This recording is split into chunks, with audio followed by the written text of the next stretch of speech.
Brian Norman Jr. just scored the craziest knockout I've seen in a minute against Jin Sasaki, and it was kind of sad, honestly, because I feel like Sasaki, they fought in Japan. It was supposed to be an exciting fight, a big opportunity for the Japanese boxing fans to see potentially another world champion in addition to Inui, and Nakatani, and, just having one of those big names, obviously. Nakatani and Inui, some of the, if not the biggest names from Japan when it comes to boxing. But yeah, it was just ugly. What a knockout performance that Brian Norman scored. He's just so explosive. He's just such a big 147 pounder. I know they both weighed in at 147, the welterweight limit, but Sasaki just didn't look anywhere near, the size of Brian Norman, or he didn't look as strong as Brian Norman.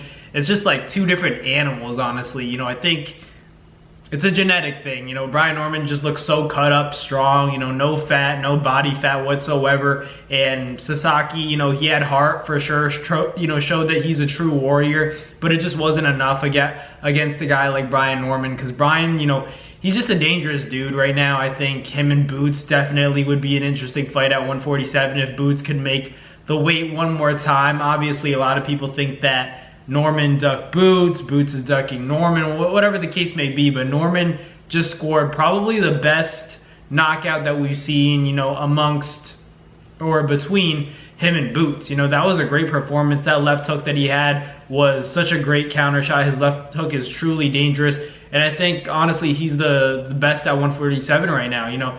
Ultimately, Boots is moving up to 54. He dropped that news, fight week for Brian Norman, so a lot of people thought that, it was convenient that Boots would drop some news about not wanting to stay at 47, or at least not being able to because of the weight. I don't know if I believe that, because Boots, he is a big 47 pounder for sure, and Sasaki definitely had a chance to make a Boots fight happen, but it just wasn't in the cards. It doesn't seem like they're going to get after it, at least at 147. Boots versus Brian Norman is a great fight at 154, and I still think that's in play, because I don't see Norman sticking around at 47 much longer. But one thing's for sure, no guys like Devin Haney or Teofimo Lopez should really be calling out Brian Norman. Obviously, if they want to dare to be great, of course, but if I'm matchmaking these guys, if I'm the manager of Devin Haney, if I'm the manager of Teofimo Lopez, there's no way in hell I'm putting them in there with Brian Norman. He's just such a dangerous 147 pounder. Like I said, he's one of those guys who's like holding on to 47, but I think he could move up to 154 real soon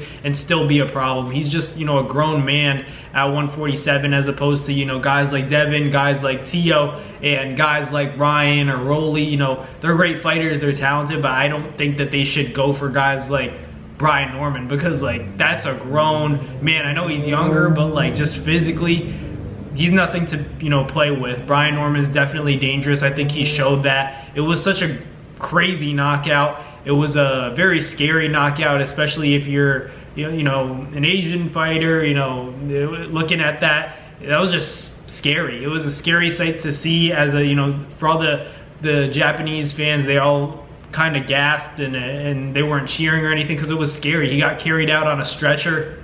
Sasaki, much respect to him, but he just wasn't on the level of Brian Norman Jr. He's just one of those dangerous guys that is going to be a problem for anybody that he fights. It's no walk in the park. I'd probably favor Boots against him, but Brian Norman definitely hits hard, and it's something that Boots would definitely have his hands full in that fight between him and Brian Norman, because he's just, what I'm seeing, time in and time out as of recent, Brian Norman's definitely a problem. He can punch with you, and if you can't take a shot, your chin's gonna get tested by Brian Norman. He's one of those dangerous guys, for, like I said before, Rolly, Ryan, Devin, all these guys that are talking welterweight now, they gotta stay away from this dude, because he's not to be played with. In every performance, like I just said, as of recent, he's looking better and better, so he's looking more and more dangerous and putting on like these dangerous knockout performances. I'm pretty sure he's gonna win knockout of the year with that. But him and Boots for sure should run it at 154. I'm kind of disappointed that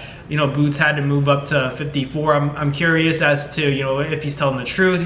Boots isn't that active or outspoken on social media about what's going on with his fighting career, but definitely wish I could see that fight between Norman and Boots at 147, just because they're both the top dogs there. But, you know, obviously Boots, you know, if you can't make the weight, you can't make the weight. But Brian Norman and Boots should definitely run it up at 154.